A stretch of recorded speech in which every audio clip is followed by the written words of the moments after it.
Inicia la transmisión en vivo. Damos la palabra al profesor David Gómez Gamboa, director de Aula Abierta. Muy buenas tardes, bienvenidas, bienvenidos a la sesión de cierre presencial. Sigue una parte todavía del programa de formación Estado de Derecho, Democracia y Derechos Humanos, Tejido Social Ciudadano, activo en la reconstrucción del país, organizado por el CEPAS y Aula Abierta. Tenemos el honor de iniciar esta sesión de cierre y antes de darle la palabra a una de las dos grandes conferencistas que nos acompaña el día de hoy, la profesora Hisbeth Fernández, quiero darle la palabra a la profesora Carla Velasco y al profesor Juan Mogollón para que muy brevemente, en 5 minutos, nos puedan comentar sobre la fase de evaluación y de cierre del programa de formación. Básicamente esta fase consiste en una serie de actividades de activismo que seguidamente el profesor Juan Mogollón va a explicar, pero también de cierre final, de consecución final del curso online resumen en materia de Estado de Derecho, democracia y construcción del tejido social. Hay un tutorial que la profesora Carla Velasco va a explicar, ya el curso está disponible, es un resumen de las ponencias que han tenido a lo largo del mes de enero y febrero, ponencias que se han resumido en videos muy cortos, entre 5, 6, 10 minutos, cada ponencia con algunas asignaciones, con algunas preguntas que sirven sobre todo para ratificar los contenidos. Este curso en línea está disponible desde este momento en la página www.libertadacademica.org, de manera que a partir de hoy, en este cierre, todos los estudiantes, los participantes lo pueden hacer. Le doy entonces la palabra muy brevemente a la profesora Carla Velasco para que explique básicamente cómo es la realización de este curso en línea, y luego al profesor Juan Mogollón para que nos hable un poco de la evaluación a través de las actividades de infoactivismo, para luego entonces presentar a nuestra primera ponente del día de hoy. Adelante, Carla Velasco.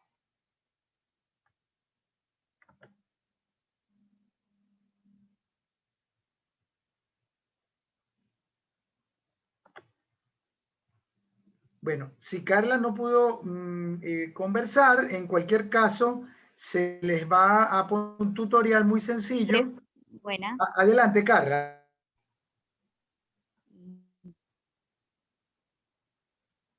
Sí, como debo compartir la pantalla, estoy tratando de compartir. En cualquier caso, el tutorial se les va a enviar vía correo electrónico y también vía WhatsApp. Un tutorial bastante sencillo que está dividido en varias secciones donde pueden encontrar: 1, cómo entrar a la página; 2, cómo pueden hacer los cuestionarios; 3, cómo ver los videos; 4, cómo adquirir el material de lectura; y finalmente, cómo ver el progreso o el avance dentro de la página web. Ya en un momentito tengo algunas dificultades técnicas para mostrar el archivo, sin embargo, no sé si Juan ya tendrá él su presentación allí para que pueda dar los avances primero del cierre de este curso con la evaluación y luego yo pueda proyectar el guión.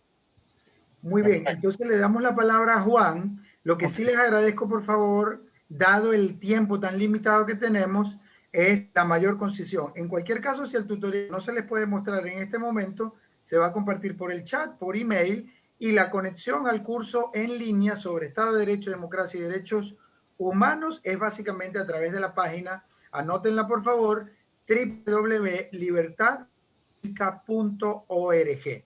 Es una página que Aula Abierta ha dispuesto cursos en línea, de manera que por allí libertadacademica.org básicamente van a haber dos cursos ofrecidos.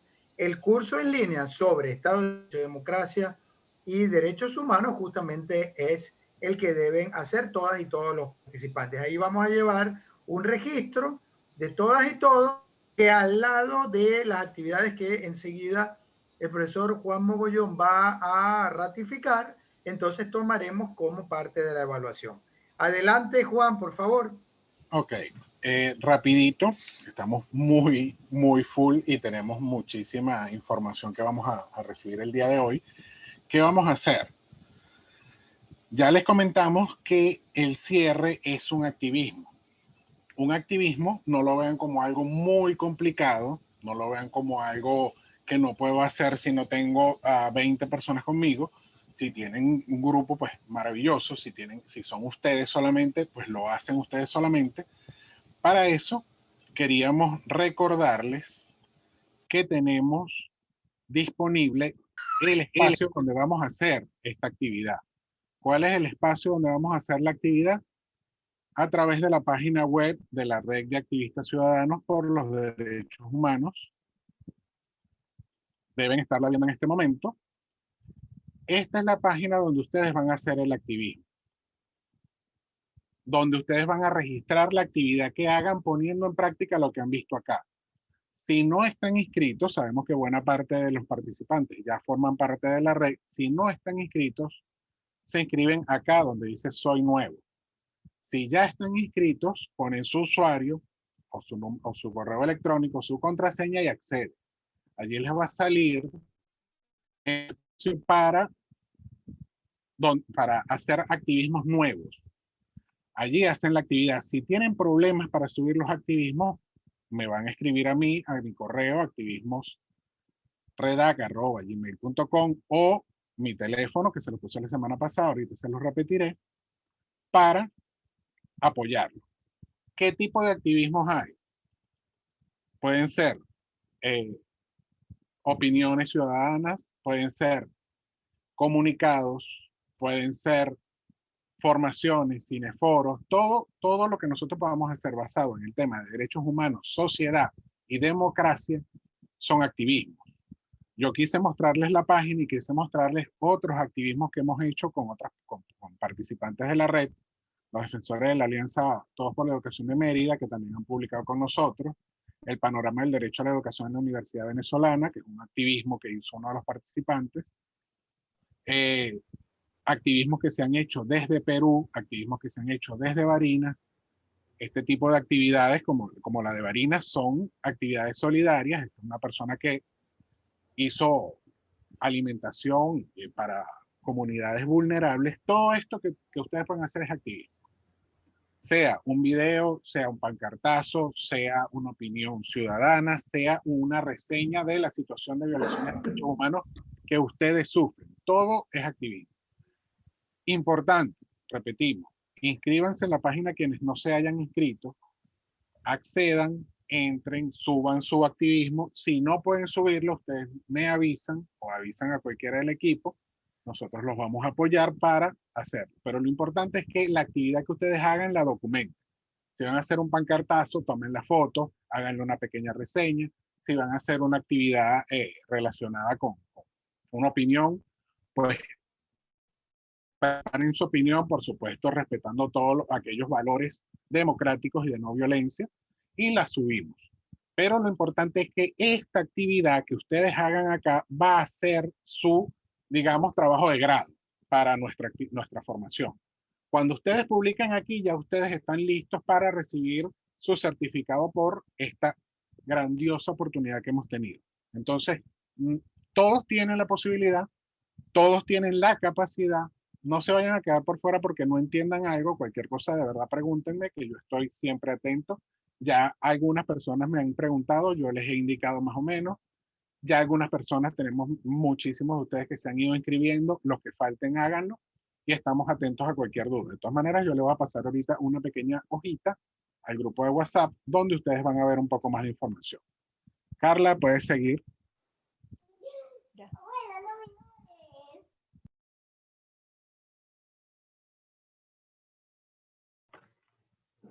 Bueno, muchísimas gracias, Juan. Sí, efectivamente, cualquier duda, por favor, tenemos la plataforma del WhatsApp, también el correo electrónico. La idea es responderla. Agradecemos tener los micrófonos cerrados a todas y todos, por favor.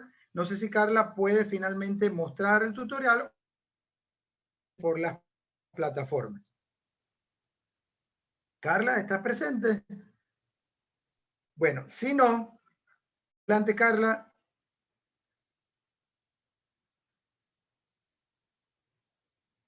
Muy bien. Tengo entonces el honor de presentar a la profesora Gisbeth Fernández, quien es psicóloga social de la Universidad Central de Venezuela, feminista y activista por los derechos humanos de las mujeres.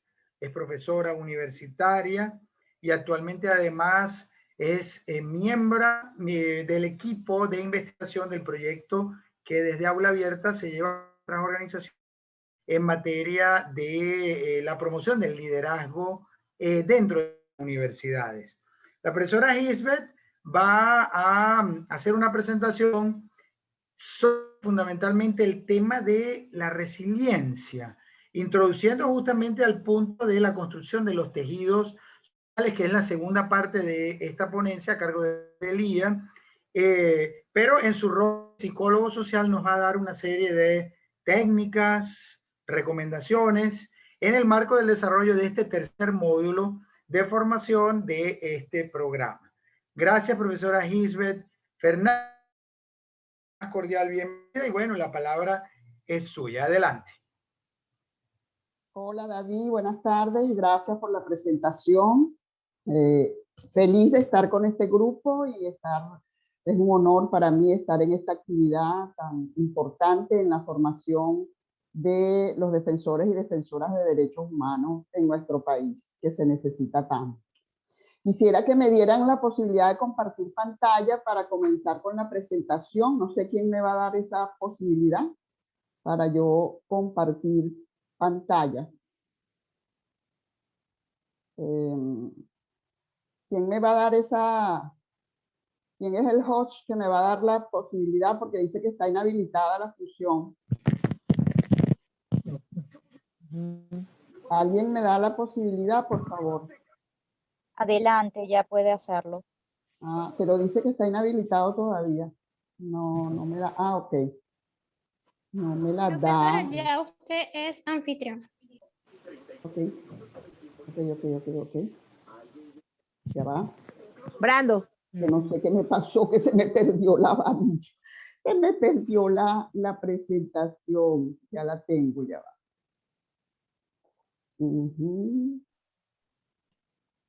Yo la tenía aquí abierta porque no me sale ahí. Yo no soy muy ducha en la tecnología, pero debería estar allí. Profesora, si no la puede compartir, envíanoslas al email y Ya está María... enviada, yo la envié. Yo te la envié a ti. Ah, bueno, muy bien. Entonces que la comparta ella, va, Por favor. y ya ella entonces la porque comparte. estoy complicada aquí, no sé qué pasa. Sí. Avancemos, que es que el tiempo es muy limitado. Muy limitado y mi presentación es larguita y no sé qué me pasa, que se me va la conexión, se me va y pierdo no veo la pantalla. Ustedes me escuchan, ¿verdad? Porque yo no veo la pantalla. Sí, le escuchamos, profesora. Ajá, pero no me miran. Profe, la escuchamos y la vemos. No se preocupe, avance, por favor. Ah, pero yo no veo nada, no veo las láminas, no veo nada. Es que la máquina me saca. Ay, qué locura. Pongan las láminas, pues ahora sí. ¿Quién va a compartir las láminas? Que comiencen. Adelante, profesora. Recordemos que estamos transmitiendo en vivo en YouTube. Pásame Entonces, las vamos a láminas tratar para poder de comenzar. hacer los comentarios más precisos. Primera lámina.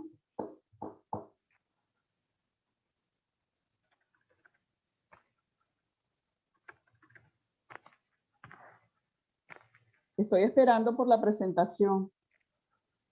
Sí, profe, en este momento estoy pasando el email. Yo le agradecería si puede empezar a dar una introducción. Ok, vamos a De comenzar. contextualización Entonces. mientras reciben el correo y cargan las láminas para avanzar en tiempo. Ok, se me volvió a ir la cosa, chicos. No sé qué pasa con esta mano.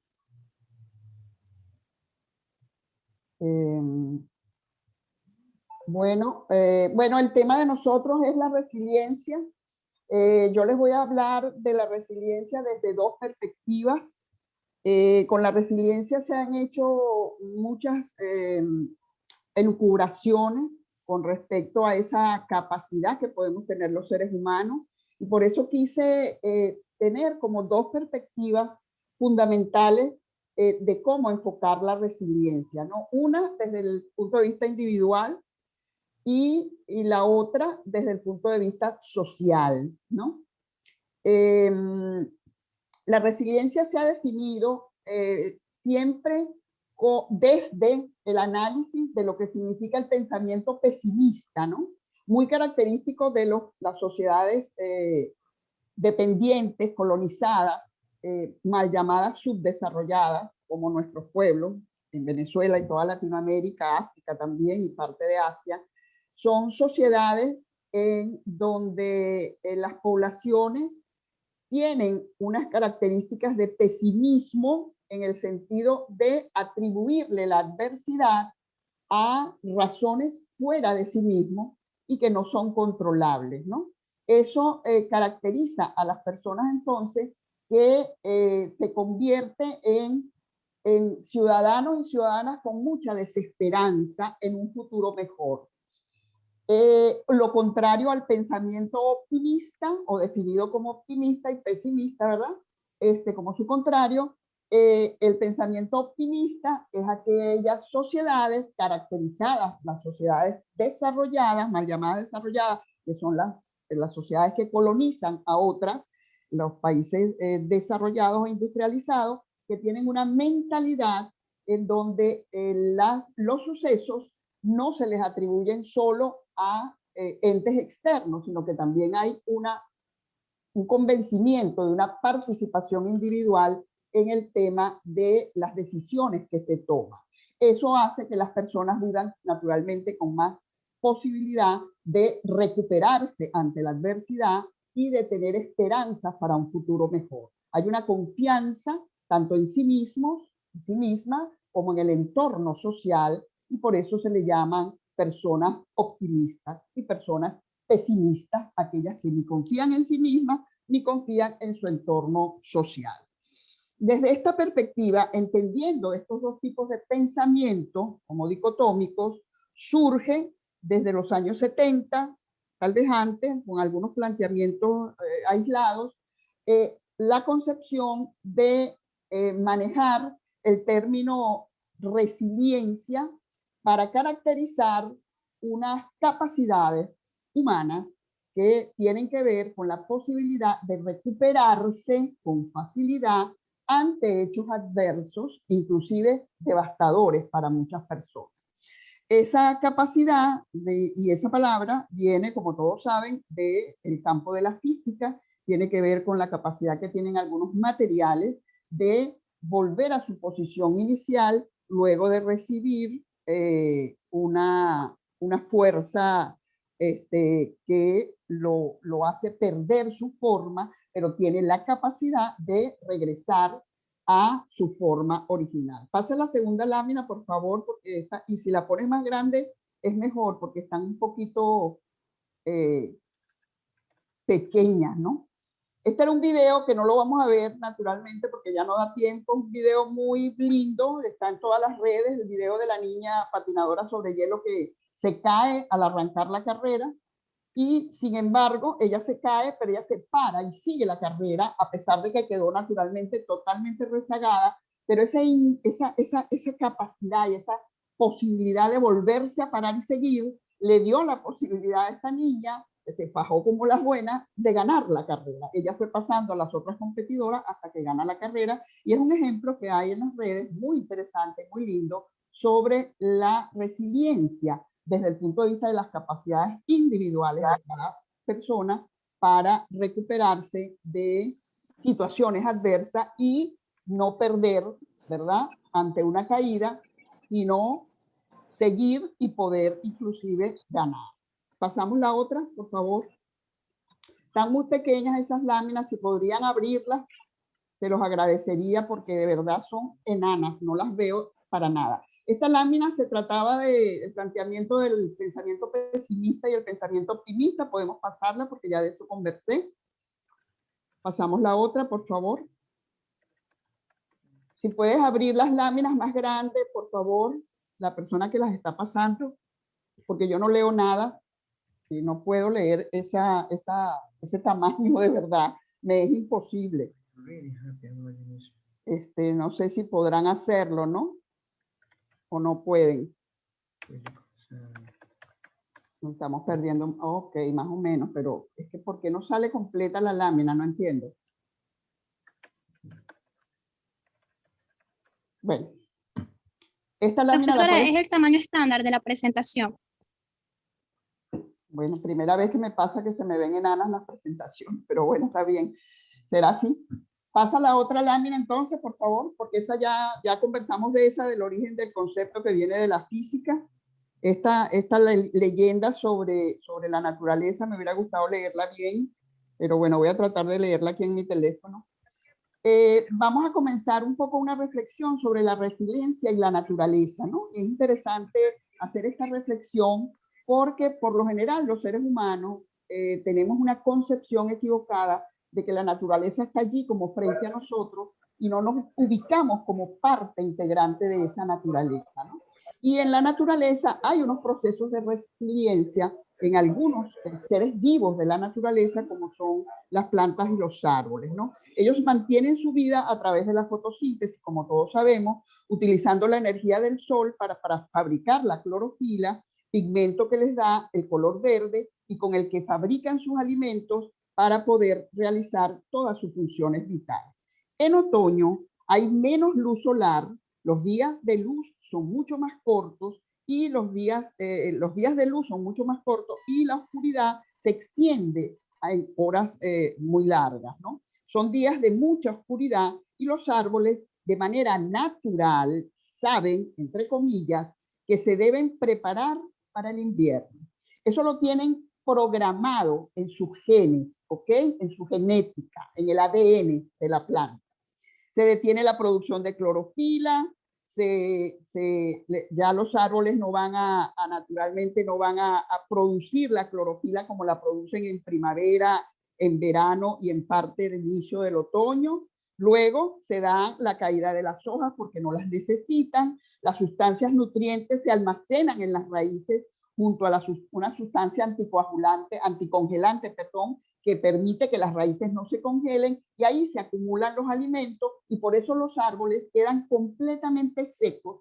Es una experiencia que he vivido porque estoy en Estados Unidos y viví el paso del otoño al invierno y fue una experiencia interesante de ver cómo los árboles parecieran muertos, ¿no? Nosotros en el trópico vemos un árbol así y decimos que está muerto. Resulta que no está muerto, lo que se está preparando para poder enfrentarse a una adversidad como la del invierno, ¿no? Y eso es un ejemplo de cómo la naturaleza plantea la resiliencia de manera natural en algunos seres vivos como las plantas. ¿Ok? Pasamos a la siguiente.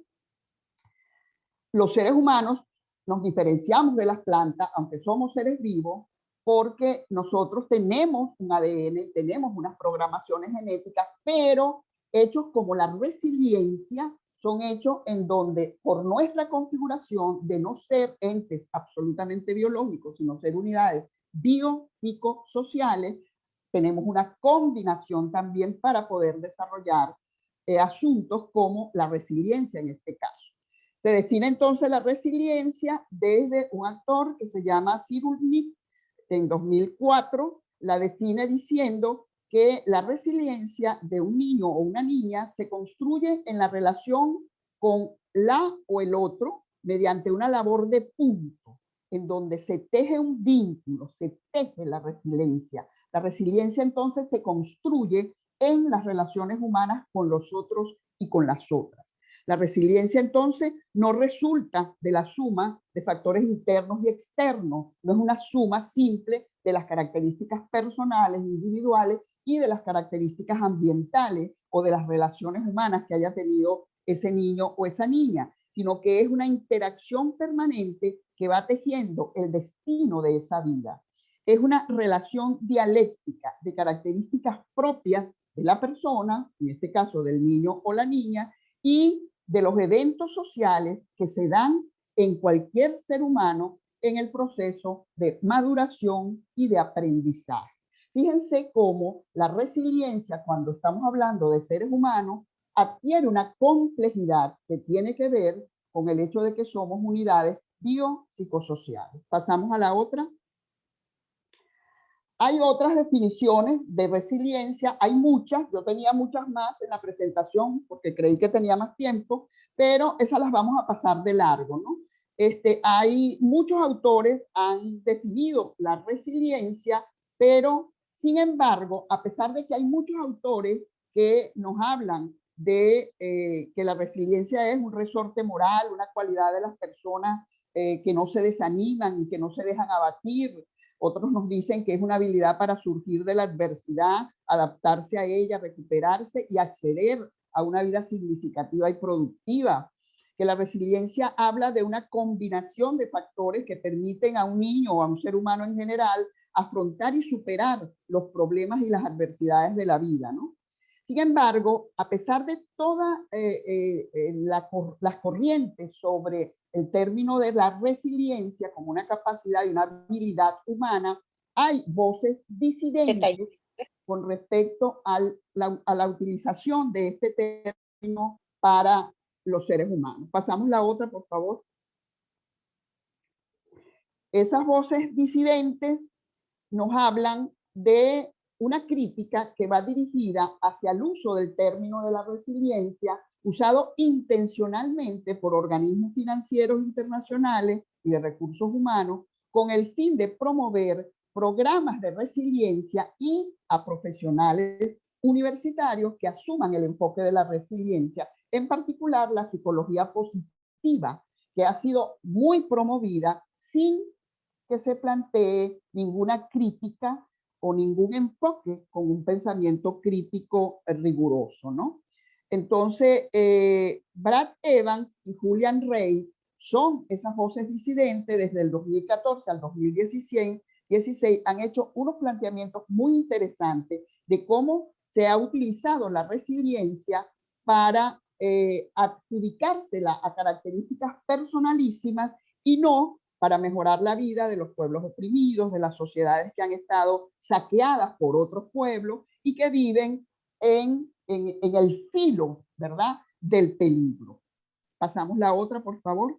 Esas voces nos hacen pensar en cómo la resiliencia, convertida en un lenguaje de inseguridad en el orden natural de las cosas, se convertía a sí misma en un imperativo moral a partir de sus relaciones con el razonamiento catastrófico como una respuesta lógica a las crisis graves e inevitables, entre comillas, que vive la humanidad, y se presentaba como un atributo universal que hacía necesario aprender las complejas habilidades de adaptación y recuperabilidad que tienen los seres humanos. Es como una obligación que tenemos los seres humanos, que deberíamos aceptar que nuestro ambiente es fundamentalmente inseguro por diseño, ¿verdad? Que viene así, que el ambiente no tiene nada que ver con la mano de los seres humanos o de las sociedades. ¿Cómo llegamos a pensar que las personas y las sociedades deben adaptarse a la catástrofe como el punto de partida para adecuarse al futuro? Esas son las preguntas que se hacen estos dos autores, cuyo planteamiento es muy interesante y nos invitan a preguntarnos, pasamos a la próxima, ¿qué estamos diciendo cuando las agencias o instituciones liberales, ¿verdad?, internacionales, se han hecho de un discurso de la resiliencia como la propiedad fundamental que deben poseer los pueblos y las personas en todo el mundo con el fin de demostrar sus capacidades para vivir en el peligro y adaptarse al peligro? Cuando se dice que los pueblos y las personas, al parecer, tienen la tarea de recuperarse de las experiencias catastróficas y salir ilesos e ilesas de estas, ¿de cuál peligro estamos hablando? ¿A cuál resiliencia nos estamos refiriendo? Nos estamos refiriendo a los terremotos, los tsunamis, los ciclones, las inundaciones, las tormentas, los deslaves, los incendios, los contagios epidémicos como lo que estamos viviendo en este momento, cualquier fenómeno desastroso que no se relacione con la actividad humana en su origen, o nos estamos refiriendo a catástrofes humanas en donde la mano, ¿verdad?, y la intervención de los seres humanos ha sido decisiva. Entonces, es por eso, por ese planteamiento, por esas voces disidentes, que debemos ver la resiliencia desde dos puntos de vista. Desde un punto de vista de la psicología, que se trata de la resiliencia como concepto y característica individual o grupal, máximo de grupos pequeños, y el otro enfoque, que es desde la sociología, de la política y de la psicología social, como viendo la resiliencia ya como derecho humano social. Desde estas dos perspectivas vamos a hacer un planteamiento rápidamente para comprender lo que es la resiliencia desde el punto de vista de la psicología positiva, como una característica muy individual y grupal, y desde el punto de vista de la sociología política y la psicología social como un derecho humano social. Pasamos la próxima.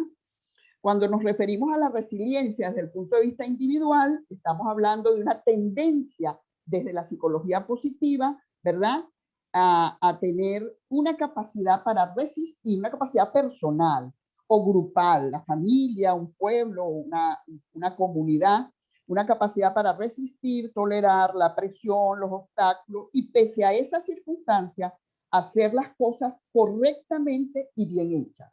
Cuando decimos que la gente, a pesar de la adversidad, puede hacer las cosas correctamente, también tendríamos que preguntarnos quién define lo correcto de hacer las cosas. Cuando una sociedad define lo correcto de hacer las cosas, muchas personas quedan excluidas como personas que hacen las cosas correctamente. Y ahí podríamos ir pensando en el término de lo que es la pobreza, y cómo la pobreza se refiere entonces a situaciones que quedan excluidas de casi todos estos planteamientos. Para Walnil y Jung, en 1993, la resiliencia entonces sería una característica de la personalidad que modera el efecto negativo del estrés y fomenta la adaptación. Tenemos altos niveles de resiliencia cuando, a pesar de que todo parece actuar en nuestra contra, en condiciones de vida adversas y con frustraciones, podemos superarlas y salir de ellas más fortalecidos, incluso en una posición mejor que la que teníamos antes de la situación adversa. Es siempre salir con saldos positivos de una situación adversa. Esto como característica personal y grupal. Pasamos a la otra. En esta lámina, un poco es un esquema de todo el proceso que tiene que ver con la resiliencia y que incluye la resistencia para poder absorber los golpes o las adversidades, la preparación para minimizar los daños y los costos de esas adversidades, la recuperación del estado anterior al que estábamos antes del hecho. Estoy de nuevo con ustedes. Disculpen, pero no sé qué pasa, que la máquina me saca. La máquina o la señal, no sé qué cosa es la que me saca. ¿Okay? Continuamos entonces con la presentación. Disculpen, me había salido completamente, me botó la señal. Fue un problema general. Vamos a esperar que se admitan a los participantes por lo menos en un minuto. Si puede, le agradeceríamos más bien que hiciera como una recapitulación de lo tratado para darle chance a quienes están... Que vayan incorporando. Sí, para que no pierdan el hilo. Sí, hasta ahora lo que hemos hecho es conversar un poco iniciar la perspectiva de la resiliencia desde el punto de vista de la psicología positiva, todo lo que es la definición de la resiliencia como una característica personal, ¿no? En un principio hablé de la resiliencia como un concepto general que se atribuye a una característica muy personal de los seres humanos, y esas voces disidentes de unos autores muy interesantes que nos hacen reflexionar de cómo la resiliencia en las últimas décadas ha sido utilizada para justificar todos los desastres que hay, tanto naturales como sociales, y que tienen que ver con la intervención de las sociedades humanas, que no son tan naturales como pareciera. Y se nos ha impuesto un criterio de entender que nuestras sociedades son sociedades peligrosas de por sí. O sea, que venimos ya establecidos con criterios de peligrosidad en nuestras sociedades, como si eso es natural en la vida en sociedad. Comenzábamos ya la explicación desde la psicología positiva, de la perspectiva individual de la resiliencia, y estábamos avanzando. Esto está mejor así, que bueno, pero se puso demasiado grande. así queda perfecto. Ok, pasa la otra. Este esquema ya lo estaba explicando precisamente para entender cómo la resiliencia tiene resistencia, tiene adaptación y tiene construcción, tienes varias cosas, ¿no? En línea general, podemos decir que la resiliencia forma parte del proceso evolutivo de la sociedad. No es una cualidad innata, ni tampoco es una cualidad aprendida. Y eso es lo que quisiera que les quedara muy bien, muy claro a ustedes, que la resiliencia es producto de la dialéctica entre lo que las personas necesitan, hacen y sienten, y la cantidad y calidad con que el medio social y el medio ambiente atiende esas necesidades. Entonces, esa dialéctica que se da entre el ser humano, las relaciones humanas que establece, porque son fundamentales para la vida humana, y la sociedad, es en esa dialéctica que se puede construir la resiliencia con sus dos niveles de actuación, que son la resistencia, ¿verdad?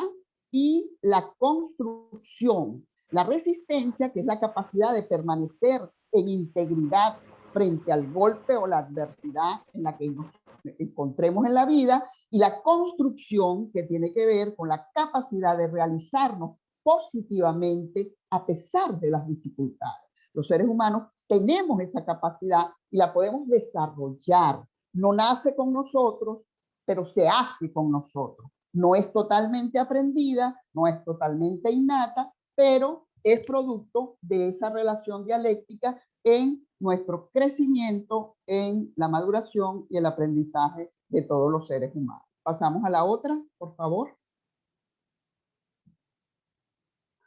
La otra lámina, compañera.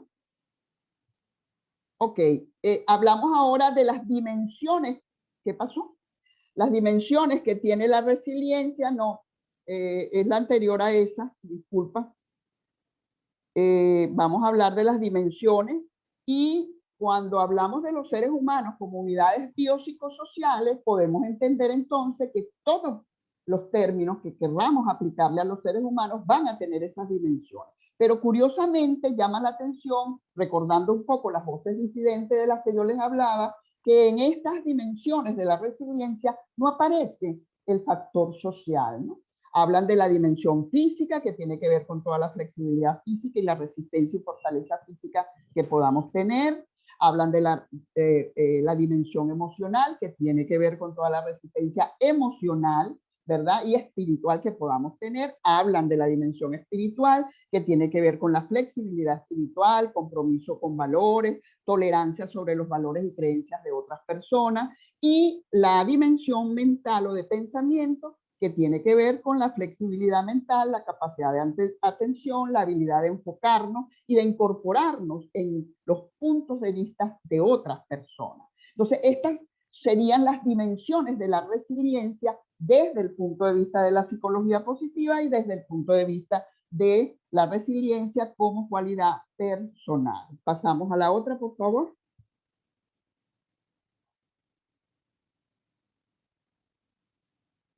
Las láminas se salen feas, no sé qué pasa. Muy feitas, ¿no? Hay unos componentes de la resiliencia que Suárez Ojeda nos los ha agrupado, ¿verdad? Hay una cantidad de características larguísimas. Hay autores que hablan de 7 pilares de la resiliencia, otros que hablan de 14, de 6, de 8. Suárez Ojeda los agrupa en 4 elementos importantes o componentes de la resiliencia que sirven como para podamos ver perfiles de personas o grupos resilientes, ¿no? Uno tiene que ver con toda la competencia social, y son las capacidades de establecer relaciones positivas con las otras personas. La resolución de problemas, que es la capacidad de juzgar ideas y sistemas filosóficos y tener la capacidad de poder analizar esos enfoques filosóficos y tener además el propio, ¿no? La autonomía, que es la habilidad para poder actuar independientemente de las demás personas, por cuenta propia. El sentido de propósito y de futuro, relacionado con el sentido de autonomía y de la propia eficacia, tiene que ver con aspiraciones educacionales, sentimientos de un futuro mejor. Todo lo que tiene que ver con la movilidad social, pero más desde el punto de vista psicosocial. O sea, mis aspiraciones para la movilidad social, mis aspiraciones para un futuro mejor para mí y para los niños, ¿no? Estos componentes hacen que nosotros podamos perfilar características de resiliencia en personas o en grupos humanos pequeños como familias, barrios, comunidades, grupos, sociedades, pero no estamos hablando todavía a nivel macro. Pasamos a la otra. La otra lámina, por favor. Ya hablamos de los componentes de la resiliencia, ahora hablamos de los ámbitos de la resiliencia, que tiene que ver con los ámbitos en los que podemos aplicar la resiliencia, que son el ámbito biológico, que es cuando a pesar de las desventajas somáticas, congénitas o adquiridas por un accidente o por una enfermedad, las personas son capaces de llevar una vida digna y creativa. El ámbito familiar, que tiene que ver con el desarrollo exitoso, con procedencias de familias desestructuradas, conflictivas, eso que se hablan de familias que no son sanas, víctimas de abandono, de maltratos, de abuso, y sin embargo la gente sale adelante. En el ámbito microsocial, para desenvolverse en barrios o pueblos en donde la miseria, la ausencia de trabajo, la ausencia de servicios, la peligrosidad social, sin embargo, hay personas que salen adelante en estos ambientes y de estos ambientes.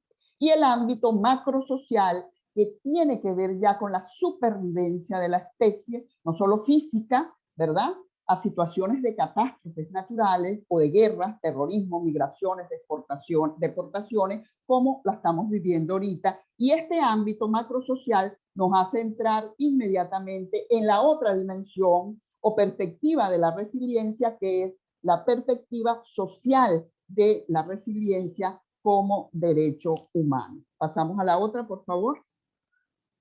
Piense que hasta ahora, con el concepto de resiliencia desde la perspectiva psicológica o individual, hemos hablado de características de la resiliencia desde el punto de vista de lo personal.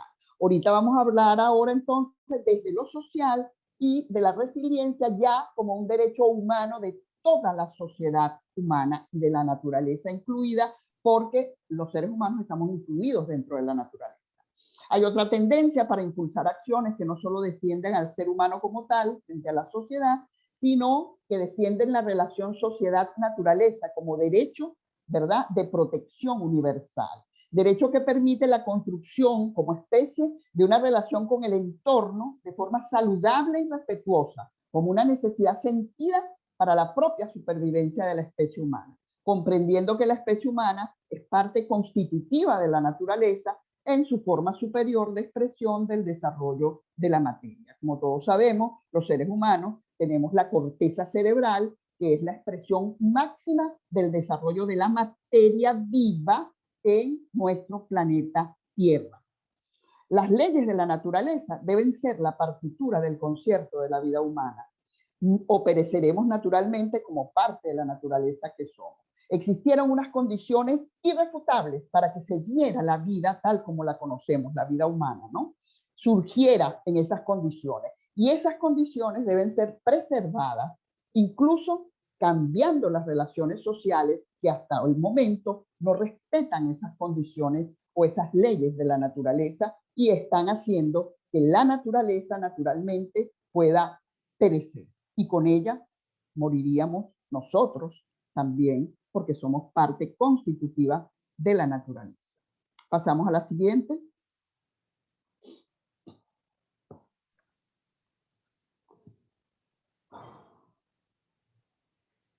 Profesora Ibe, me quedan 5 minutos, ya vamos a terminar. La vida es movimiento y el movimiento se da en forma de espiral, es energía evolutiva. La espiral es un símbolo de cambio constante, de transformación y de desarrollo por el que pasa el universo y junto con él los seres humanos y naturalmente junto con los seres humanos su propia historia. La vida y toda la historia de la humanidad es movimiento continuo y es un movimiento ascendente. Nosotros nos hemos ido desarrollando desde el principio de los tiempos hasta la sociedad actual en la que estamos viviendo. Pasamos la otra rápidamente, por favor.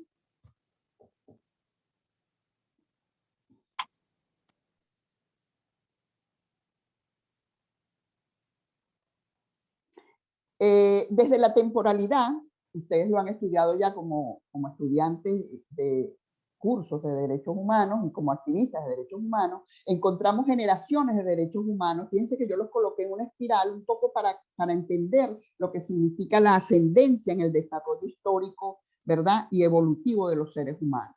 Tenemos derechos de primera generación correspondientes al siglo XVIII, más o menos los derechos civiles y derechos políticos. De segunda generación, correspondientes a las luchas obreras de los siglos XIX y XX, que tienen que ver con los derechos económicos, sociales y culturales, al trabajo, a la educación, a la salud y a tantos otros. Derechos de tercera generación, correspondientes a las necesidades de finales del siglo XX y principios del XXI, sobre la solidaridad entre los pueblos y las personas, derecho a la paz, el derecho al desarrollo, el derecho al medio ambiente limpio. Derechos de cuarta generación, correspondientes a las necesidades de finales del siglo XX y comienzos del XXI también, pero referidas a la sociedad del conocimiento con las nuevas tecnologías de la información y la comunicación, con las TIC. Y pareciera que ahora tenemos la necesidad de una quinta generación de derechos humanos que nos hablen de la necesidad de sobrevivir en el planeta Tierra. Pasamos, por favor, las láminas rápidamente para ver si puedo cerrar, no llegando hasta el final, pero todas estas láminas las van a tener ustedes para que puedan luego revisarlas y perdonen todas las interrupciones que ha habido. Los derechos de quinta generación son ya en la segunda década del siglo XXI, donde estamos reconociendo que estamos realmente ante graves crisis ambientales y humanitarias y que enfrentamos un drama mundial asociado al modelo de desarrollo no sostenible.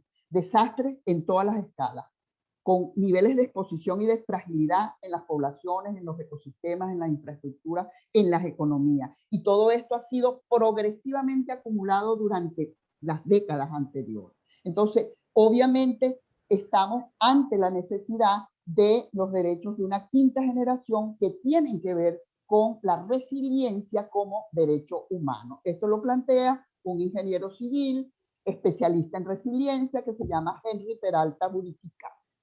Pasamos la próxima, por favor. Ya para ir finalizando. Ok. Pasamos la otra, por favor. Vamos a saltarnos esta. Obviamente los derechos de quinta generación tienen propósitos, horizontes y basamentos. Y el basamento tiene que ver con el marco de Sendai. Pasamos la próxima para definir el derecho a la resiliencia, que tiene que ver con la relación entre sociedad y naturaleza, que es una resiliencia colectiva y social, no en la intimidad de la cotidianidad, sino además de eso, una resiliencia como colectivo social. Pasamos la próxima. La próxima lámina, por favor, para definir ya la resiliencia como derecho humano. Adelante con la próxima lámina, por favor. Todos los seres humanos, sin distingo de ninguna índole, que sean afectados por la ocurrencia de cualquier tipo de desastre natural o social, tienen derecho a la recuperación, la reconstrucción digna, orientada a un mejor desarrollo que supere las condiciones de normalidad, entre comillas, que originaron el desastre. Fíjense cómo el concepto de resiliencia que veíamos al principio como una característica personal, individual, una característica psicológica de los seres humanos, pasa ahora a ser un concepto ampliado a toda la sociedad como un derecho universal. Pasamos, por favor.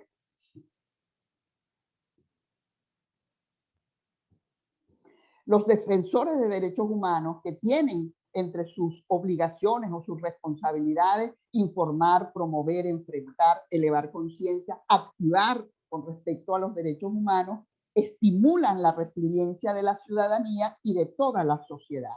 Esos defensores y defensoras de derechos humanos necesitan naturalmente ser resilientes, ellos en lo individual y naturalmente ser promotores de la resiliencia como un derecho social y universal de quinta generación. Pasamos la siguiente.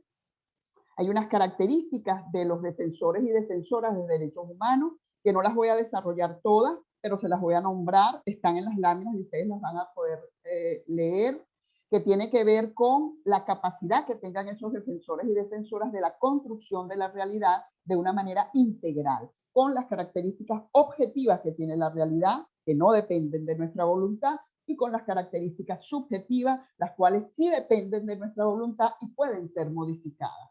Con empatía en forma de espejo, viéndonos reflejados en las otras personas, con un manejo de las emociones propias y de la otredad. Las personas que tienen la capacidad de manejar, no controlar, manejar sus emociones, pueden identificar las emociones también en las otras personas. Con perspectiva de género, en donde se pueda diferenciar lo que es la equidad y la igualdad, con mirada interseccionalidad, que quiere decir que entiendan que las personas tienen múltiples formas de dominación, hay múltiples formas de opresión y por lo tanto hay múltiples formas de entender la discriminación entre los seres humanos y hacia los seres humanos. Con una posición laica, y esto es muy importante, y con el respeto a la libertad de culto como derecho humano, que nos hace como defensores y defensoras de los derechos humanos no tener como parámetro nuestras guías religiosas o espirituales, sino tener una posición laica que respeta la multiplicidad de cultos y de opciones religiosas e ideológicas. Y la confianza, naturalmente, en la organización social y en el poder que tiene la organización social, estimulando naturalmente esa organización y estimulando el activismo político, que no tiene que ver con activismo partidista. No quiere decir que los defensores y defensoras no puedan tener una ideología política o pertenecer a un partido político. Claro que pueden, porque es un derecho, pero ellos como activistas de los derechos humanos tienen que estimular la organización política, no necesariamente partidista. Con el desarrollo de todos estos elementos y con la revisión profunda que cada defensor y defensora haga de si tiene o no estos elementos y cómo están estos elementos en sí mismos, es como cada uno y cada una de nosotras podemos ir darnos cuenta si nosotros somos realmente defensores y defensoras resilientes o no. Pasamos las láminas, te voy a decir en cuál te vas a parar ya para finalizar. Vas a pasar todas las láminas que tienen que ver con el desarrollo de cada una de estas características, que no las vamos a poder desarrollar. Pasa la próxima, por favor. La presentación, si sea. La mirada de interseccionalidad, pasa la próxima. La posición laica, que ya más o menos hablé de eso. Aquí hay dos ejercicios que es importante que los hagan ustedes como autoevaluación, ¿no? De la resiliencia en cada uno de ustedes. Llenar estas matrices son muy sencillas, son ejercicios sumamente sencillos, en donde simplemente vamos a hacer reflexiones de nuestras propias vivencias. Pasamos la otra. Esto es para situaciones estresantes y la otra, el otro formato, es para las situaciones que más bien nos renuevan y nos recargan nuestras baterías. Pasamos la otra ya para finalizar con la última reflexión que vamos a hacer por el día de hoy en el tema de la resiliencia, de la voz de Aung San Suu. La paz no solo consiste en poner fin a la violencia o a la guerra o a los desastres, hablando de resiliencia, sino a todos los demás factores que amenazan la paz, como son la discriminación, la desigualdad y la pobreza. Solamente cuando nosotros superemos estos elementos que van a garantizar que las sociedades humanas puedan ser resilientes desde el punto de vista social, o sea, levantarse y seguir de cada adversidad que les toque enfrentar, es que podemos decir que realmente estamos avanzando en los términos de la resiliencia como derecho humano universal. Bueno, hemos terminado, se nos agotó el tiempo, perdonen las interrupciones. Gracias, profesora Gisbert. Profe, bueno, excelente disertación, obviamente magistral el manejo en poco tiempo.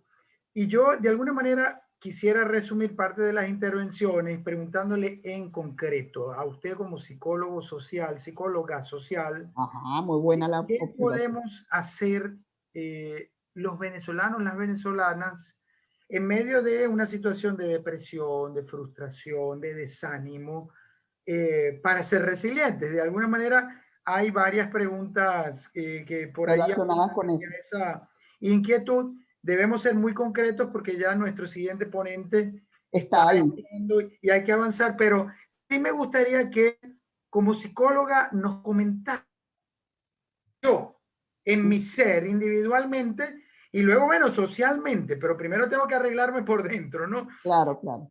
¿Qué Bueno, podemos hacer? ¿Qué nos recomienda? Hay unas recomendaciones básicas que yo las he dado por mis redes desde que estamos viviendo este desastre en nuestro país, porque realmente a nosotros nos ha tocado un desastre psicosocial, político, económico, humanitario, de todo índole, como a ningún país en el mundo, ¿no? Sin embargo, evidentemente el pueblo venezolano es resiliente. Nosotros somos una sociedad resiliente, somos una sociedad muy mezclada, tenemos una cultura muy flexible que nos va a permitir y nos ha permitido sobrellevar esta situación. Pero hay una máxima que hay que tener, ¿no?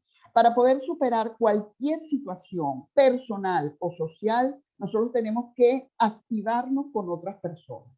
No quedarnos en la soledad y en el individualismo, no quedarnos aislados o aisladas, no trabajar en grupos sin trabajar en grupos, sino solo como sumando, no. Nosotros tenemos que meternos en el colectivo, apoyar a otras personas, porque apoyando a otras personas y entendiendo, viviendo la empatía de manera práctica, es como podemos realmente darnos cuenta de la capacidad que tenemos para resolver nuestros problemas y los problemas de los demás. La máxima para cualquier ser humano es entender el sentido social que tenemos las personas y la necesidad de compartir las experiencias buenas y malas con otras personas. Tenemos que agruparnos, tenemos que organizarnos, tenemos que unirnos con otros grupos, con la comunidad, con el vecino, con la junta de condominio, con la cuadra, para la comida, para la salud. Tenemos que organizarnos en colectivo porque es la única manera de superar la tristeza que produce individualmente una situación de crisis como la que estamos viviendo. Si nos quedamos en la tristeza individual, no vamos a poder ser, ¿verdad?, parte de la solución, sino parte del problema. Tenemos que activarnos colectivamente, así sea con grupos de 5 personas, pero tenemos que activarnos colectivamente. La activación colectiva de las mujeres en su historia y de los hombres en su historia ha sido fundamental para poder salir política y económicamente de cualquier crisis. Bueno, agradecido, profesora.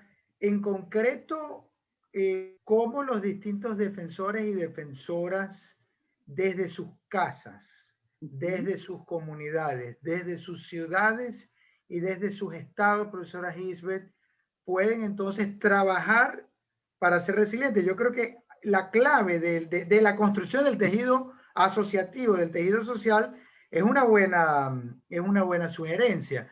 Por ejemplo, no sé si usted escuchó que en el marco de este programa estamos promoviendo la realización de actividades de activismo, filmarnos, además haciendo algunas actividades, también para motivarnos, no solo nosotros, lo cual puede construir algún elemento de resiliencia, sino también para motivar a las comunidades, a nuestros entornos, a darle solución a distintos problemas, ¿no? Ese tipo de cosas, desde el punto de vista psicológico, ¿cómo podrían operar en favor de, pues cada día, no solo ser resilientes, sino pues tratar de darle solución a esa construcción del tejido social hacia la construcción de la democracia y de los derechos humanos? Profesora Ibe, muy brevemente, sí me interesa aterrizar mucho en lo concreto, ejemplos prácticos que usted haya podido conocer o que haya podido inclusive recomendar en sus terapias o recomendaciones, consejos a las personas. A las personas.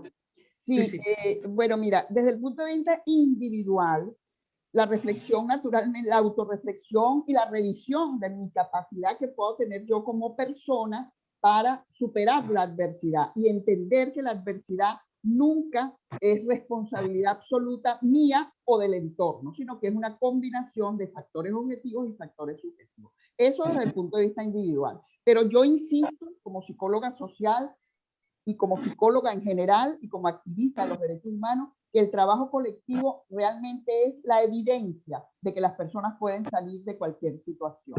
Yo ayer estaba en un grupo de contención emocional de gente que estamos fuera del país, con todos los dolores que eso significa, cada quien con su propia tragedia personal, de estar fuera de nuestro país, de nuestra familia y de nuestro entorno. Y todos los ejemplos que daban las personas de que estaban superando la situación tenían que ver con haberse activado en grupos colectivos. Estar en un grupo colectivo, empezar a armar ese tejido social, identificando las responsabilidades de los diferentes actores, del Estado, de la presidencia, de los abogados, de los defensores, de las comunidades, del vecino, del partido tal, del fulano tal, del líder tal, identificando las responsabilidades compartidas de todos los actores que están participando positiva o negativamente en la crisis.